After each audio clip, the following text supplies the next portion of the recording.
My name is Hajj Professor Isata Wurie. I wear many hats. I am Dean, Faculty of Laboratory Medicine and Diagnostics, College of Medicine and Allied Health Sciences, University of Sierra Leone. At the same time, I'm a co-founder of Ramsey Medical Laboratories that have been in existence for 40 years this year. And it's a diagnostic lab that is now expanding to various places in the country.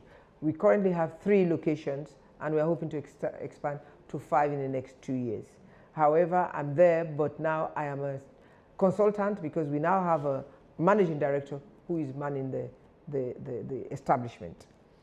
I'm also wearing many hats in the West African region, supporting as technical advisor in various technical working groups in West African Health Organization, in African Society for Laboratory Medicine, and many others at ad hoc literature or scientific review that I do.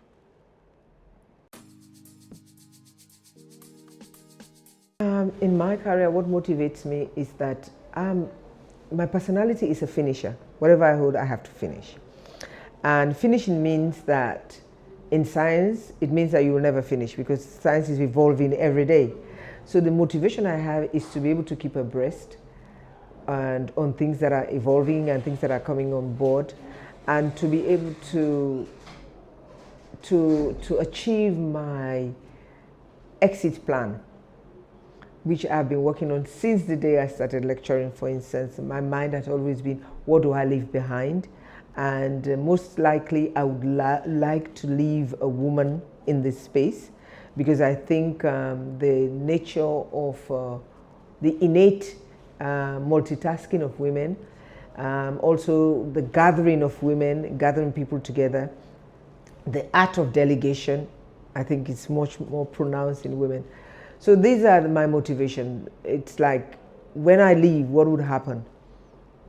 And I'd like to leave behind a legacy for people who are better than myself, so that they can come and improve and make it better and sustain what I have tried to achieve.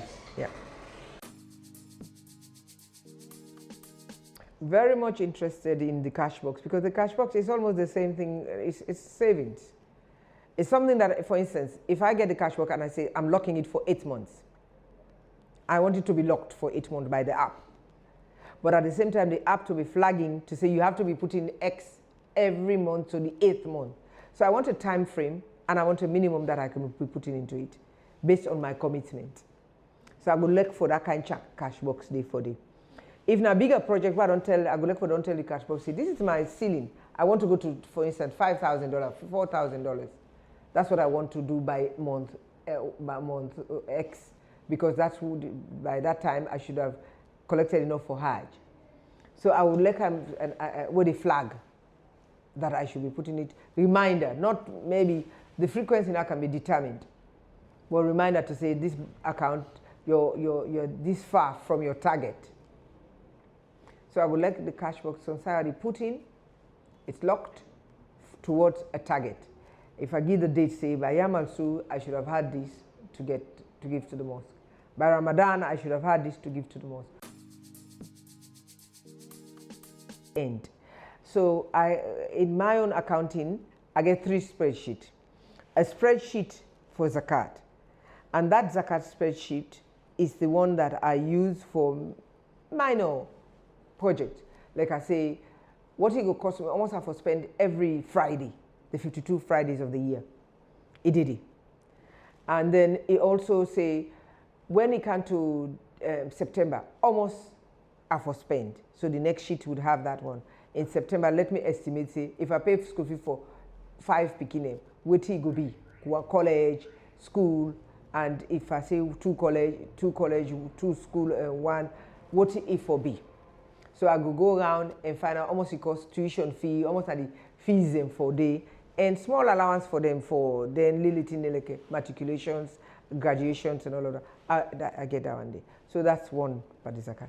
The next one, I'm a religious journey. If I want to go to Umrah, that I said I've been to Umrah, I've been to Hajj, what does it take? What would it take per year? And then I start saving. However, for that account day, I would like to see me get an app where they sort of remind me, say, this is what you should be putting, or calculate it for me, and then say this is what you should be using for your savings towards your big project. The third one is the daily ones, the miscellaneous daily ones. Because I know, for instance, we get instance of Yamal Sur we send to the mosque, Lala Tukata we send to the mosque. I mean, significant amount of money that you send comparatively to Fridays that you send to the mosque. And then sometimes there's a mosque project that you send to. You look at the various committees that you support, like Digital Islam, like the other Islam, feeding different people, because if I'm not able to do, I can send it to. That's the third account. So one account is for my zakat that I have in terms of my commitment. The other one is my personal journey. If I want to go to Hajj, if I want to go to Umrah, how many times do I go to Umrah? Like this year, I wanted to go to, I want to go to Umrah, but it's not possible. Right? I'm going to a bigger project for do, so it's not been possible. So, and so it not reach the amount for use for go to Umrah, because I went to Umrah last year. And so I would like for Gila get one app that I can put all these three, that can consolidate all for me and be telling me that, yeah, this is your level, because I can tell them my maximum level. As you now do in general account, we tell you, say, what's your ceiling? What should be the minimum in this account at any point in time?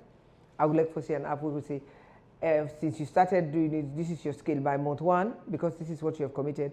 It should have risen to this. You know, it started showing you, started flagging. Are you there or are you under? I would like to see that app there. But right now, in a basic Excel I use, I struggle a little bit because I'm not 100% okay with financial putting in things. But I like to see an app that I can go to that have a chat station that I can chat with people. Your cash box is a wonderful, if it's spread along and it be able to reach out, it's accessible, right? And then I'm able to save in that one.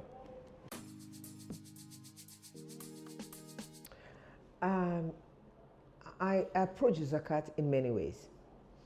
In the first place, the first part of my zakat is I know that I'm obligated to give certain percentage that I've earned, that I own, and that I acquire per year during the month of Yamal Sur. And so how I see it is that I estimate from the previous year what has been my income, what new things I've acquired that are investment, for instance, jewelry, gold, any expensive, again, I can go back to watches that I know that are these rise in value. And so I use that to calculate from the back year that I calculate what was my total income. So I use it to start to say, this is what I think is my zakat commitment for this year.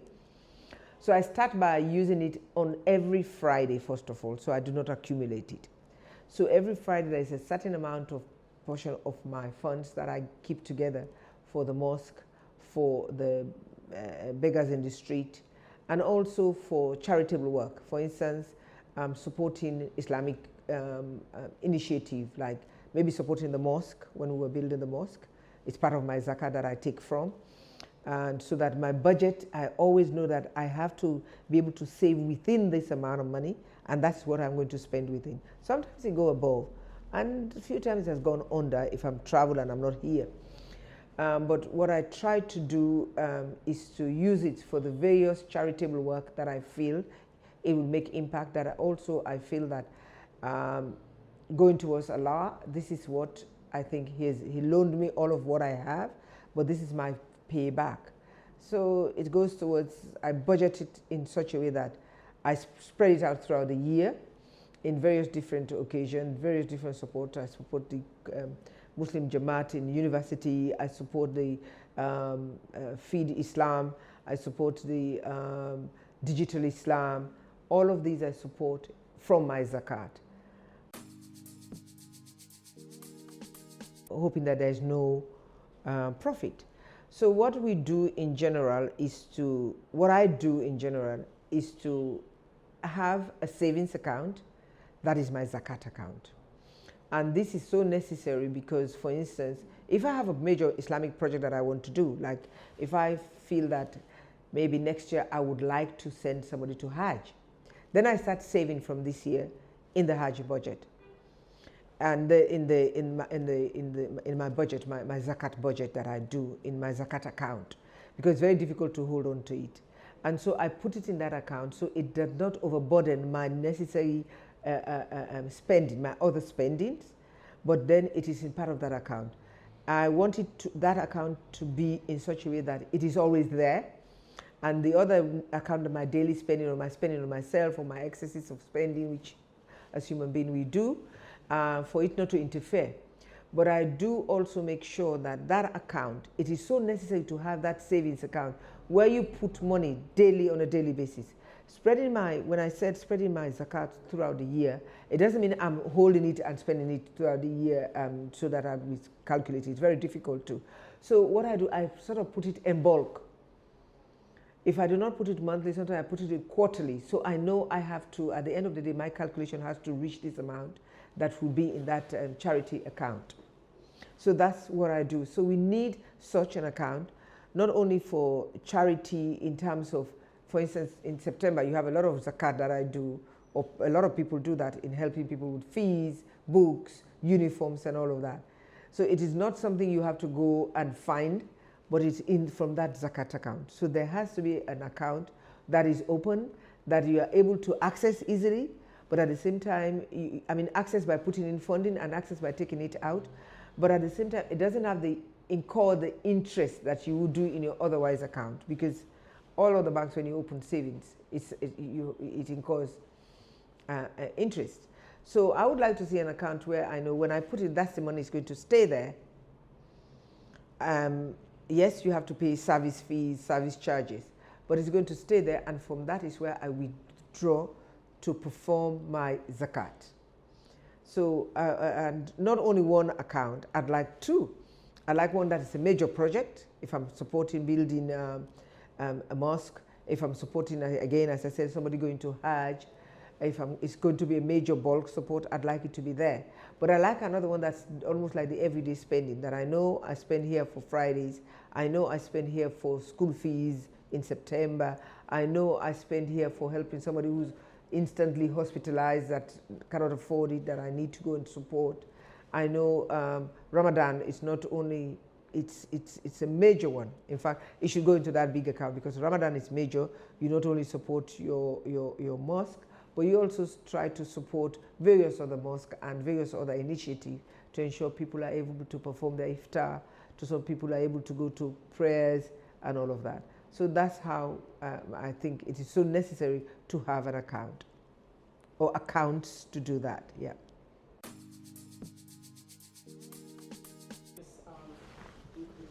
Okay. For instance, if you're saving for going to Hajj, if I want to go to Hajj, or because I've been to Hajj already, but I want to send somebody, a relative that I feel now that is going to be my project for the coming years, I will start 2 years. I would start 2 years. I know, for instance, the fees in Sierra Leone was about $7,000, for instance. I would divide that by 24 to see what do I need. No, sorry, by 20. I leave the 4 months extra just to be able to give myself flexibility. I divide it into 20 months, and to say for 7,000 in 20 bits, and I start saving for that one. But if you take it to 3 years, so you say 30 months, I'm going to save for 30 months to be able to take me to Hajj. That's how I see it. So it's something you plan. It's going to be part of your visionary plan to say, I want to do X amount, but I cannot do it within my salary. I cannot do it in a year. I cannot do it in 2 years, but I can do it in 3 years, but I can do it in 4 years. If at all you have it, you have a major consultancy or major breakthrough, whatever ways, and then you can say that maybe I have it in bulk in a year to have it, to use it for like Hajj, to use it for like Umrah. So when I wanted to go to, wanted to go to Umrah, I saved for about 6 months, for instance, and I went to Umrah with that to be comfortable, and I researched and saw what it's going to cost in terms of hotel, my flight, my daily subsistence allowance being there, and I saved for it and spending amount if I want to buy anything else. So that took me 6 months to be able to do that for myself. But to go to Hajj, it's about $7,000, or let's take it to $8,000 with plus spending money. And then when I wanted to do that one, I could afford to do it for a year. I thought about it. I thought about it for a couple of years. Say I really want to perform that right. But then I started 2 years before to say, yes, I am going, the following year I'll be going to Hajj. And then I started from that year on, I ensured that's not part of my zakat, by the way. That's part of my another savings, which is a self-saving towards my religious journey. And then I started saving for a year to be able to go to Mecca within the year that I was saving it for. However, towards the end of that one, then my husband paid the ticket for me to go. And when he does that, so that I have excess money to go. So what I did was to say, okay, I had saved this for the ticket. So I let one of my aunts accompany me, because that was my money that I had put towards that. So that's how I managed my Hajj, right?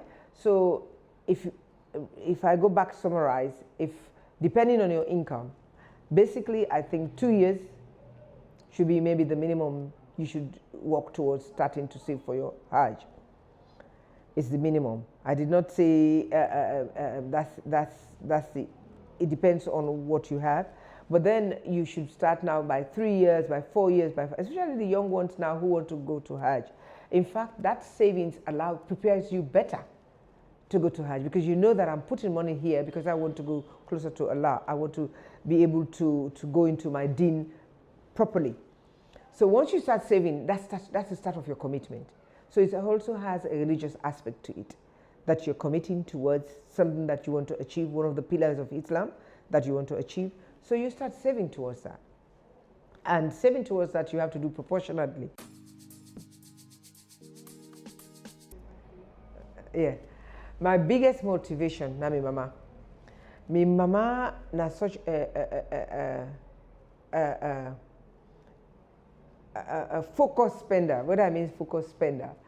Now such a person that would use what she has, what she can afford, and then save for a rainy day as well.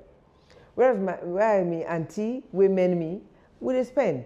We are happy, we spend, and then we start looking, and then all of a sudden it's a mad rush for we begin get for do big thing. So my big person will motivate me. Now my mama. My mama na businesswoman. My mama na the type of person we teach, we say, you spend what you get, but you left for a rainy day. Now the person will teach me, say, if you get 10 leons, always make sure you keep 1 leon, no matter what, keep 1 leon, because you might be sick, you go get for a person, you go get for do emergency, anything you get for do, but keep 1 leon. But out of that 9 leon day, you get a priority of what you spend for. It's for prioritize. I mean, that makes you, when you get picky, you know what to prioritize for in terms of fees, school, health, and in terms of daily usage, maintenance of yourself, maintenance of your home. Those are also be part. Maintenance of yourself is clothing and wear, but you do not go to the excess. You have to have a proportion when at the but then you get a proportion when at the well-being and welfare of you, your family. But then that savings is there just in case of anything goes wrong, you can dip into. So na mi mama na teach me that. So all my life, my environment is to be able to save and move with priority. So that's how we focused. Yeah.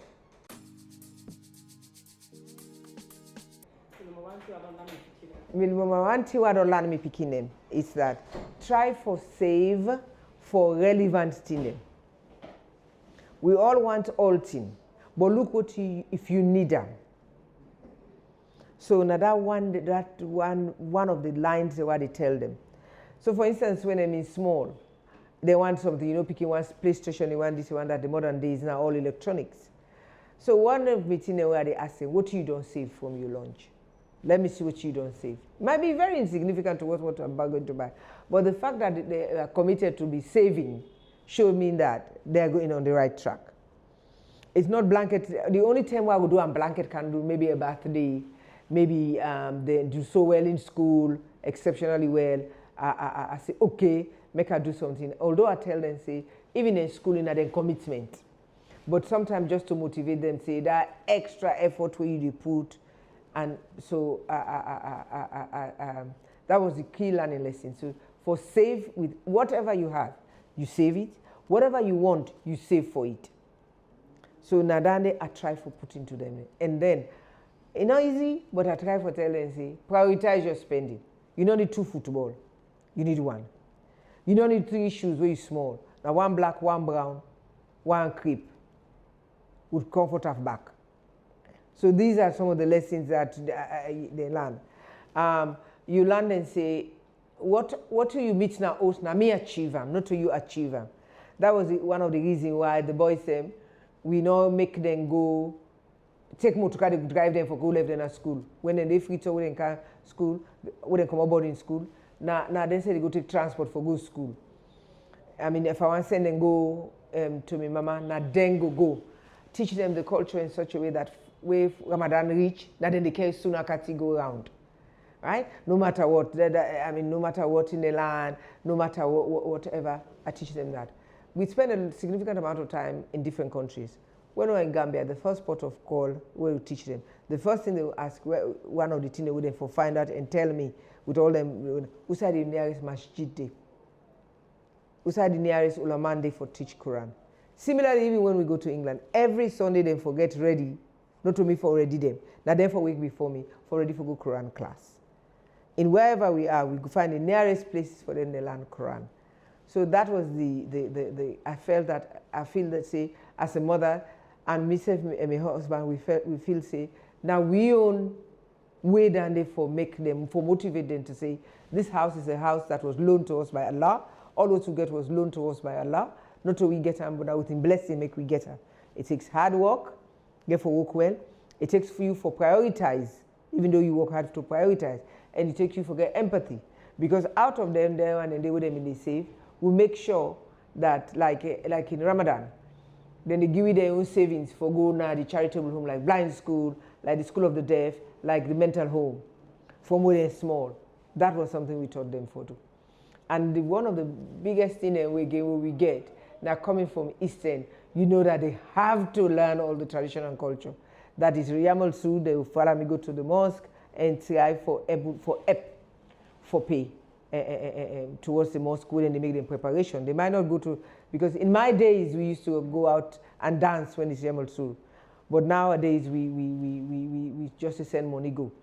I mean, one of the things we Papa do for them, my husband do for them, is to take them around to see that when you're doing charity, you have to consider people less privileged, and then you make sure you put yourself down for say, everything that we're given, everything that we have, it's on loan.